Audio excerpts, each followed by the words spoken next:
Hello friends, welcome to study smart वे।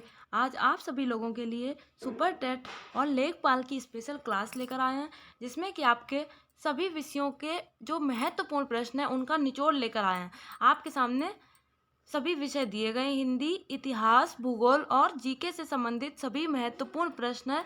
आप सभी लोग वीडियो को अंत तक देखिएगा और ज़्यादा नॉलेज पाने के लिए कॉपी और पेन लेकर बैठिएगा, जिससे कि आपको जो भी इम्पोर्टेंट चीज़ें बताई जाती हैं उनको साथ ही साथ नोट करते चलें।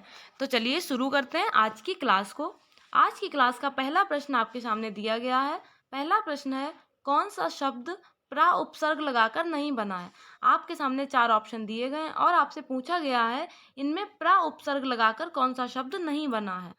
प्रयुक्त, प्रसिद्ध, प्रश्न या फिर प्रगति। तो जो प्रा उपसर्ग लगाकर शब्द नहीं बना है वो है प्रश्न। यहाँ आपका थर्ड ऑप्शन सही हो जाएगा। बाकी सभी में प्रा उपसर्ग लगा है, जैसे कि युक्त में प्रा जोड़ा गया तो हो गया प्रयुक्त, सिद्ध में प्रा जोड़ा गया तो हो गया प्रसिद्ध, गति में प्रा जोड़ा गया तो हो गया प्रगति। तो यहाँ पर आपका थर्ड ऑप्शन सही हो जाएगा। आगे बढ़ते हैं अगले प्रश्न की तरफ। अगला प्रश्न है, विद्वान शब्द का विलोम है। विद्वान शब्द का विलोम शब्द क्या होगा। विदुषी, मूर्ख, मंदबुद्धि या फिर विद्वता। तो विद्वान शब्द का जो विलोम होता है, यहाँ आपका सेकेंड ऑप्शन सही हो जाएगा, मूर्ख। विद्वान शब्द का विलोम होगा मूर्ख। विद्वान का अर्थ होता है जो बहुत ही ज़्यादा इंटेलिजेंट होता है और इसका विलोम हो जाएगा मूर्ख। तो यहाँ आपका सेकेंड ऑप्शन सही हो जाएगा। आगे बढ़ते हैं अगले प्रश्न की तरफ। अगला प्रश्न है, स्त्री पुरुष में कौन सा समास है। स्त्री और पुरुष, यहाँ बीच में आपको योजक चिन्ह दिख रहा है जिसका अर्थ होता है और। तो आपको पिछले भी कई वीडियो में बताया गया है, जिस किसी प्रश्न में पूछा जाता है जहाँ पर योजक चिन्ह दिया जाता है तो वहाँ पर कौन सा समास होगा। द्वंद्व समास, द्विगु समास, कर्मधारय समास या फिर तत्पुरुष समास। यहाँ आपका फर्स्ट ऑप्शन सही हो जाएगा, द्वंद्व समास। द्वंद्व समास का जो प्रमुख नियम है वो है, जब कभी दो इस तरह के शब्दों में बीच में आपको ये चिन्ह दिख जाता है जिसको योजक चिन्ह कहते हैं और जिसका अर्थ होता है और, तो वहाँ आपका द्वंद्व समास हो जाएगा। अगर यहाँ पूछा जाता स्त्री और पुरुष में कौन सा समास है तो वो द्वंद्व समास हो जाता। आगे बढ़ते हैं अगले प्रश्न की तरफ। अगला प्रश्न है, दशरथ सुत त्यों लोक बखाना, राम नाम का मरम है जाना। यह पंक्तियां किसकी हैं। रैदास की, रामानंद की, कबीर की या फिर तुलसीदास की। तो यहाँ पर भगवान राम के नाम का वर्णन किया जा रहा है और ये पंक्तियां तुलसीदास से संबंधित हैं। ये आपका फोर्थ ऑप्शन सही हो जाएगा। आगे बढ़ते हैं अगले प्रश्न की तरफ। अगला प्रश्न है, जाति पाति पूछे नहीं कोई, हरि को भजे सो हरि का होई। यह पंक्तियां किसने कही हैं। रहीम, रामानंद, कबीर या फिर अज्ञे ने। तो यह पंक्तियां जो आपके सामने दी गई हैं, जाति पाति पूछे नहीं कोई, हरि को भजे सो हरि का होई, यह पंक्तियां कबीर दास जी ने कही हैं। तो ये आपका थर्ड ऑप्शन यहाँ सही हो जाएगा। आगे बढ़ते हैं अगले प्रश्न की तरफ। अगर आप लोगों को किसी भी प्रश्न में कुछ ना समझ में आता हो या कोई डाउट हो तो वो आप लोग कमेंट बॉक्स में बता सकते हैं, जिससे कि आपकी समस्या का समाधान किया जाएगा। अगला प्रश्न आपके सामने दिया गया है, कीर्ति कला किस कवि की रचना है। कीर्ति कला बहुत ही ज़्यादा इंपॉर्टेंट प्रश्न है। ये पूछा गया है, यह किस कवि की रचना है। नरपति नाल, विद्यापति, जगनिक या फिर लक्ष्मीधर। तो कीर्ति कला जो है ये विद्यापति की रचना है। यहाँ आपका सेकेंड ऑप्शन सही हो जाएगा। अगला प्रश्न है, रीतिकाल के कवि कौन हैं। आपके सामने 4 ऑप्शन दिए गए हैं और आपको बताना है इनमें से कौन से कवि रीतिकाल के कवि हैं। बख्शी हंसराज, सूरदास, मीराबाई, तुलसीदास। तो यहाँ जो रीतिकाल के कवि हैं वो है बख्शी हंसराज। ये आपका फर्स्ट ऑप्शन सही हो जाएगा। हंसराज ये रीतिकाल के कवि हैं। आगे बढ़ते हैं अगले प्रश्न की तरफ। अगला प्रश्न है, भारतेंदु जी के काव्य में कितनी शैलियों का दर्शन मिलता है। 2, 4, 5 या फिर 6। तो भारतेंदु जी के काव्य में कुल 4 प्रकार की शैलियों का दर्शन मिलता है। यहाँ आपका सेकेंड ऑप्शन सही हो जाएगा। और भारतेंदु जी को भारतीय नव जागरण का अग्रदूत भी कहा जाता है। तो ये आपका सेकेंड ऑप्शन सही हो जाएगा। आगे बढ़ते हैं। अगला प्रश्न है, छायावादी काव्य की उपधारा है। छायावादी काव्य की उपधारा कौन सी है? नवलेखन, रहस्यवाद, प्रगतिवाद या फिर प्रयोगवाद? यहाँ आपका सेकेंड ऑप्शन सही हो जाएगा, रहस्यवाद। छायावादी काव्य की उपधारा जो है वो है रहस्यवाद। आगे बढ़ते हैं अगले प्रश्न की तरफ। अगला प्रश्न है, किस कवि को कवियों का कवि कहा जाता है? कवियों के कवि के नाम से कौन सा कवि प्रसिद्ध है?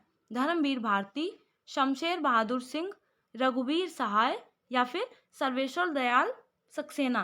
तो कवियों का कवि जिनको कहा जाता है वो है शमशेर बहादुर सिंह। यहाँ आपका सेकेंड ऑप्शन सही हो जाएगा। तो यहाँ आपका ये हिंदी 10 प्रश्न समाप्त होते हैं।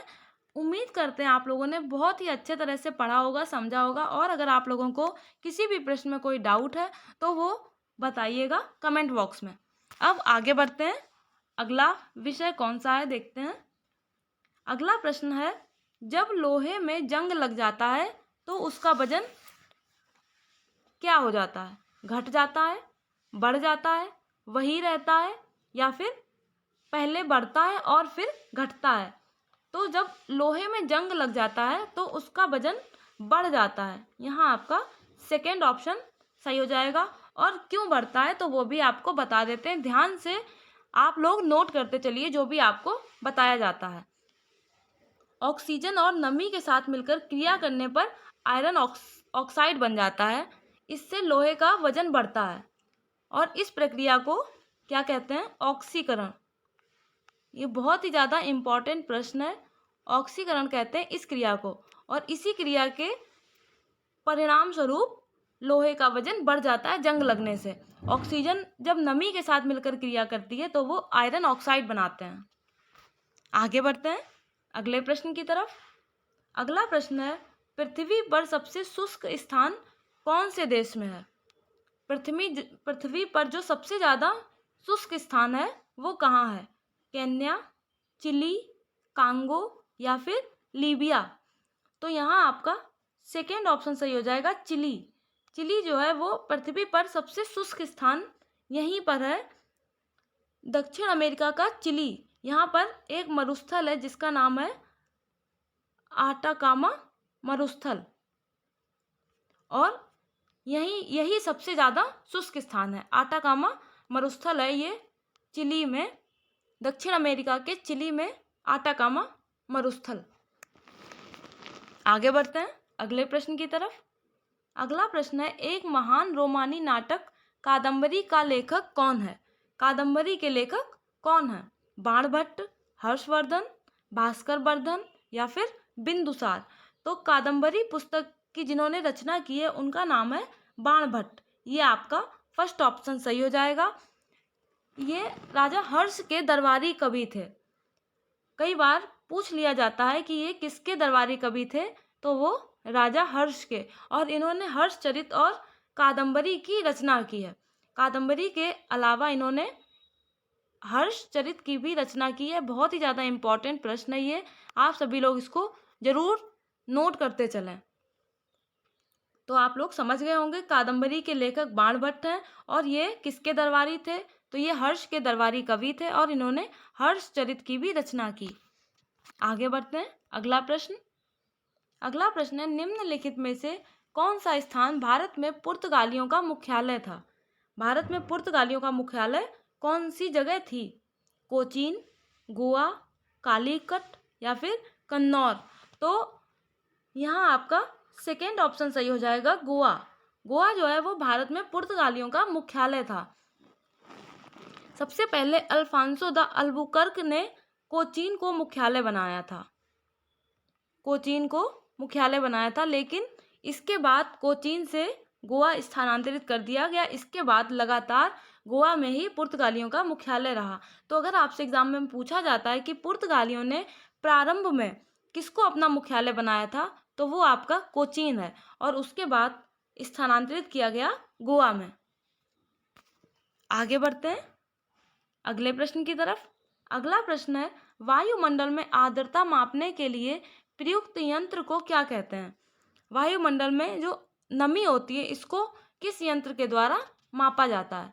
Barometer, anemometer, thermometer, hygrometer. तो इस नमी को मापने के लिए जिस यंत्र का प्रयोग किया जाता है उसको कहते हैं हाइग्रोमीटर। ये आपका फोर्थ ऑप्शन सही हो जाएगा। आगे बढ़ते हैं अगले प्रश्न की तरफ। अगला प्रश्न है, पंकज अडवाणी का नाम किस खेल से संबंधित है? बिलियर्ड से, बॉक्सिंग से, क्रिकेट से या फिर बैडमिंटन से? तो पंकज अडवाणी जो है ये भारत के एकमात्र अंतर्राष्ट्रीय बिलियर्ड्स खिलाड़ी हैं। ये आपका यहाँ फर्स्ट ऑप्शन सही हो जाएगा। ये इकलौते इस खेल से जुड़े हुए प्लेयर हैं, पंकज अडवाणी। आगे बढ़ते हैं अगला प्रश्न। अगला प्रश्न आपका संविधान से संबंधित है, ध्यान से देखिएगा। 42वें संविधान संशोधन 1976 द्वारा प्रस्तावना में कौन सा शब्द जोड़ा गया? वेरी वेरी इंपॉर्टेंट प्रश्न, बिल्कुल भी इसको छोड़िए ना, ध्यान से देखिएगा और समझिएगा।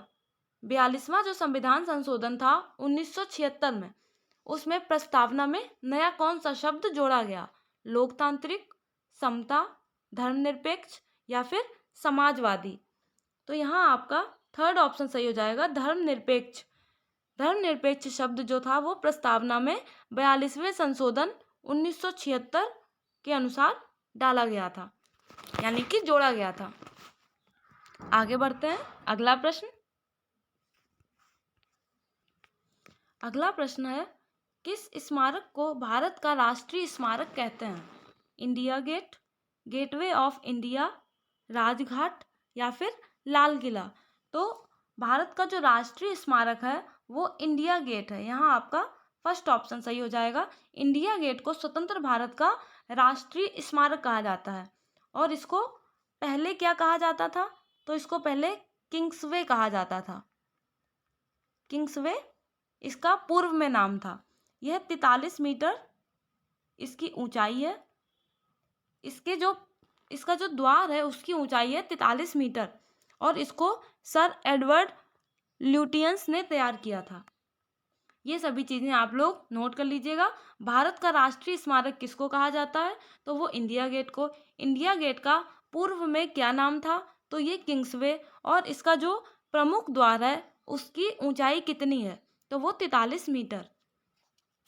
सभी चीज़ें बहुत ही ज़्यादा इम्पॉर्टेंट हैं, इसलिए आप लोग नोट करते चलें। आगे बढ़ते हैं अगले प्रश्न की तरफ। अगला प्रश्न है, फ्लोरेंस नाइटिंगेल निम्न में से किस नाम से जानी जाती थी? Florence Nightingale, lady with the torch, lady with the heart, lady with the lamp या फिर लेडी विद मोडिसिस? तो फ्लोरेंस नाइटिंगेल जो है इनको लेडी विद द लैम्प के नाम से जाना जाता था।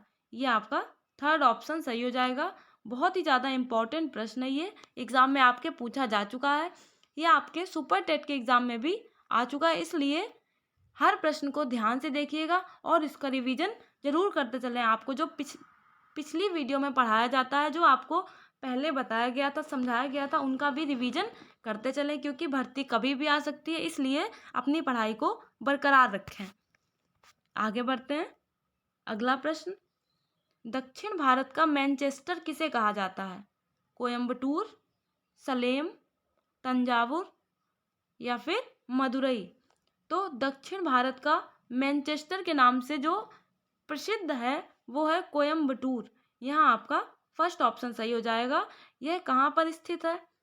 यह तमिलनाडु का एक शहर है, कोयम्बटूर। और यह किस लिए प्रसिद्ध है? तो यह कपड़ा उत्पादन के लिए बहुत ही ज़्यादा प्रसिद्ध है। नीलगिरी की तराई में स्थित है यह पूरे साल बहुत ही ज़्यादा अच्छा यहाँ पर मौसम रहता है। कहाँ स्थित है? तमिलनाडु में एक ये शहर है और नीलगिरी की तराई में स्थित है। किस लिए प्रसिद्ध है? तो ये कपड़ा उत्पादन के लिए फेमस है और इसको दक्षिण भारत का मैनचेस्टर कहा जाता है, कोयम्बटूर को।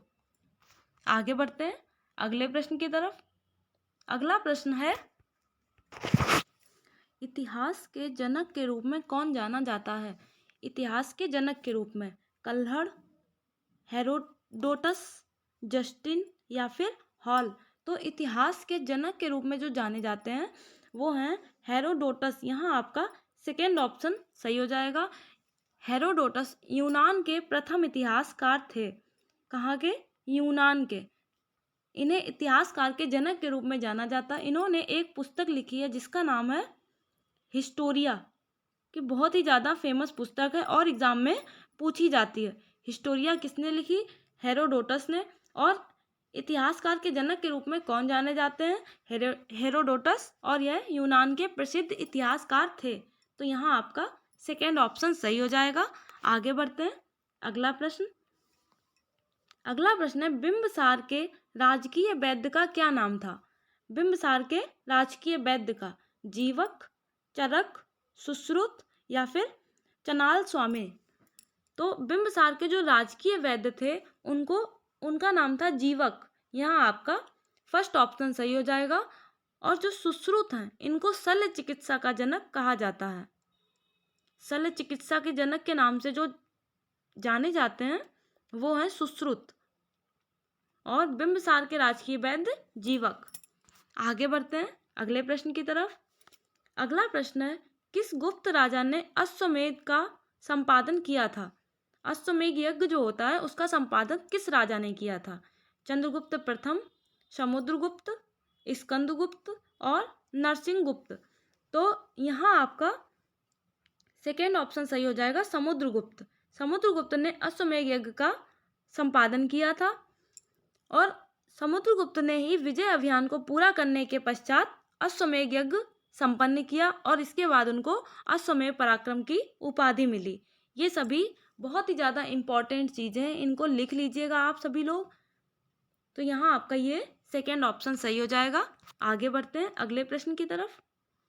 अगला प्रश्न है शतपथ ब्राह्मण का संबंध किस वेद से है? ऋग्वेद, सामवेद, यजुर्वेद या फिर अथर्ववेद। तो जो शतपथ ब्राह्मण है इनका संबंध है यजुर्वेद से। ये आपका थर्ड ऑप्शन सही हो जाएगा। एक और है तैत्तिरीय, इनका संबंध भी यजुर्वेद से ही है। सामवेद से किसका है? आपको सभी वेदों से बता देते हैं। सामवेद में जैमिनी, ऋग्वेद में ऐतरेय या फिर कौशिकी और अथर्ववेद में गोपथ। इनका संबंध इन्हीं के ऋग्वेद, सामवेद, यजुर्वेद और अथर्ववेद से। इनको आप सभी लोग नोट कर लीजिएगा, आपके एग्जाम में जीके का प्रश्न है, पूछ लिया जाता है। शतपथ ब्राह्मण का संबंध किस वेद से? तो वो यजुर्वेद से। यहाँ आपका थर्ड ऑप्शन सही हो जाएगा। आगे बढ़ते हैं अगला प्रश्न है कौन सा हड़प्पाई स्थल अपने गोदीबाड़े के लिए प्रसिद्ध है? मोहनजोदड़ो, हड़प्पा, लोथल या फिर कालीबंगा। तो यहाँ आपका थर्ड ऑप्शन सही हो जाएगा, लोथल। लोथल यह कहाँ पर स्थित है? यह गुजरात में स्थित है, गुजरात के अहमदाबाद में। किस नदी के किनारे? तो वो है भोगवा नदी के किनारे स्थित है लोथल। और इसकी खोज डॉक्टर SR राव ने 1957 में की थी। SR राव ने 1957 में इसकी खोज की थी। और लोथल का जो प्रमुख स्थल है उसको जहाज़ों की गोदी कहा जाता है, यानी कि डॉक यार्ड, जहाज़ों की गोदी। तो प्रश्न आपका था कौन सा हड़प्पाई स्थल अपने गोदीबाड़े के लिए प्रसिद्ध है? तो यहाँ आपका थर्ड ऑप्शन सही हो जाएगा, लोथल, जो कि गुजरात के अहमदाबाद जिले में भोगवा नदी के किनारे स्थित है। और इसकी खोज SR राव ने की थी 1957 में। आगे बढ़ते हैं अगले प्रश्न की तरफ।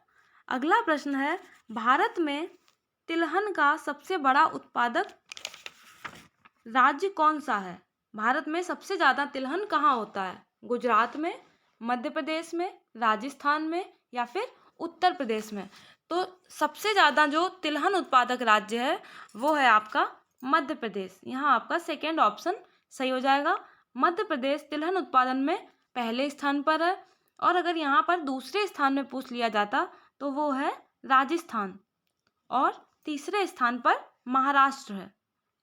ये सभी इम्पॉर्टेंट हैं, तो ये देख लीजिएगा आप लोग। भारत में तिलहन उत्पादन में पहले, दूसरे और तीसरे नंबर के आपको राज्य बता दिए गए हैं। पहले नंबर पर है मध्य प्रदेश, दूसरे नंबर पर है राजस्थान और तीसरे नंबर पर महाराष्ट्र है। तो यहाँ आपका सेकेंड ऑप्शन सही हो जाएगा। आगे बढ़ते हैं अगले प्रश्न की तरफ। अगला प्रश्न है, भारतीय संविधान में हम भारत के लोग का प्रयोग कहाँ किया गया है? हम भारत के लोग इस शब्द का प्रयोग कहाँ किया गया है? नीति निर्देशक तत्वों में, मौलिक अधिकार में, नागरिकता में या फिर संविधान की प्रस्तावना में? तो यहाँ आपका फोर्थ ऑप्शन बिल्कुल सही हो जाएगा। संविधान की प्रस्तावना में प्रयोग किया गया है हम भारत के लोग। और भारतीय संविधान सभा के द्वारा प्रस्तावना को कब अपनाया गया? संविधान सभा के द्वारा प्रस्तावना को कब अपनाया गया? बहुत ही ज़्यादा इम्पोर्टेंट प्रश्न है ये। 26 नवंबर 1949 को। कई बार आपके एग्जाम में आता है और आप लोग गलत करके चले आते हैं, इसलिए इसको ध्यान से देख लीजिएगा, लिख लीजिएगा और एग्जाम टाइम अपना रिवीजन जरूर कर लें। संविधान सभा के द्वारा प्रस्तावना को 26 नवंबर 1949 को अपनाया गया और इसी संविधान की प्रस्तावना में हम भारत के लोग का प्रयोग किया गया है। आगे बढ़ते हैं अगले प्रश्न पर। भारत में बीवी का मकबरा कहाँ स्थित है? हैदराबाद में, फतेहपुर सीकरी में, औरंगाबाद में या फिर बीजापुर में? तो यहाँ आपका थर्ड ऑप्शन सही हो जाएगा, औरंगाबाद में। बीवी का मकबरा औरंगाबाद में स्थित है। औरंगाबाद कहाँ है? तो वो है महाराष्ट्र में। महाराष्ट्र में औरंगाबाद है, वहीं पर बीवी का मकबरा स्थित है। और इसका निर्माण किसने कराया था? तो वो औरंगजेब ने। औरंगजेब ने अपनी पत्नी राबिया उद दौरानी की याद में इसको बनवाया था। याद रखिएगा, औरंगजेब ने इसको अपनी पत्नी की याद में बनवाया था, बीबी का मकबरा। और इसको दक्षिण भारत का ताजमहल भी कहा जाता है। दक्षिण भारत का ताजमहल किसको कहा जाता है? तो वो है बीबी का मकबरा। आगे बढ़ते हैं अगले प्रश्न की तरफ। अगला प्रश्न है, निम्नांकित में कौन सा हिल स्टेशन अंग्रेजों द्वारा सर्वप्रथम स्थापित किया गया था? आपके सामने जो ऑप्शन दिए गए हैं उनमें पूछा गया है इनमें से कौन सा हिल स्टेशन अंग्रेजों ने सबसे पहले स्थापित किया था? नैनीताल, मसूरी, शिमला या फिर दार्जिलिंग? तो ये आपका सेकेंड ऑप्शन सही हो जाएगा, मसूरी। मसूरी कहाँ स्थित है? तो ये उत्तराखंड में स्थित है और ये हिल स्टेशन अंग्रेजों के द्वारा सबसे पहले स्थापित किया गया था। मसूरी की खोज 1825 में कैप्टन यंग ने की थी। इसके बाद 1832 में कर्नल एवरेस्ट ने यहाँ अपना घर बनवाया था। 25 में खोज हुई और उसके बाद 32 में कर्नल ने अपना यहाँ पर घर बनाया था मसूरी में। आगे बढ़ते हैं अगले प्रश्न की तरफ। अगला प्रश्न है, निम्नलिखित में से किस मुगल शासक के शासनकाल में स्थापत्य कला अपने चरम विकास पर पहुंची थी? अकबर, जहांगीर, औरंगजेब या फिर शाहजहां? तो स्थापत्य कला अपने किस मुगल शासक के शासनकाल में चरम पर थी? तो वो आपका फोर्थ ऑप्शन सही हो जाएगा, शाहजहां के शासनकाल में। शाहजहां का जो शासनकाल था उसको स्थापत्य कला का स्वर्णकाल कहा जाता था। स्थापत्य कला का स्वर्णकाल। उन्होंने ही आगरा का ताजमहल, दिल्ली का लाल किला, दिल्ली की जामा मस्जिद, इन सभी इमारतों की स्थापना की थी। इन्हीं के काल की ये सभी प्रसिद्ध इमारतें, इसलिए शाहजहां के शासनकाल को स्थापत्य कला का स्वर्णकाल कहा जाता था। आज के प्रश्नों की श्रृंखला आपकी यहाँ समाप्त होती है। आशा करते हैं आप सभी लोगों ने अच्छे से पढ़ा होगा, समझा होगा और अपने नोट्स तैयार किए होंगे। वीडियो को अंत तक देखने के लिए आप सभी का बहुत बहुत धन्यवाद। अगर आप लोगों को वीडियो पसंद आए तो इसको लाइक करें, ज़्यादा से ज़्यादा शेयर करें और चैनल को सब्सक्राइब करना ना भूलें। Thank you. जय हिंद, जय भारत।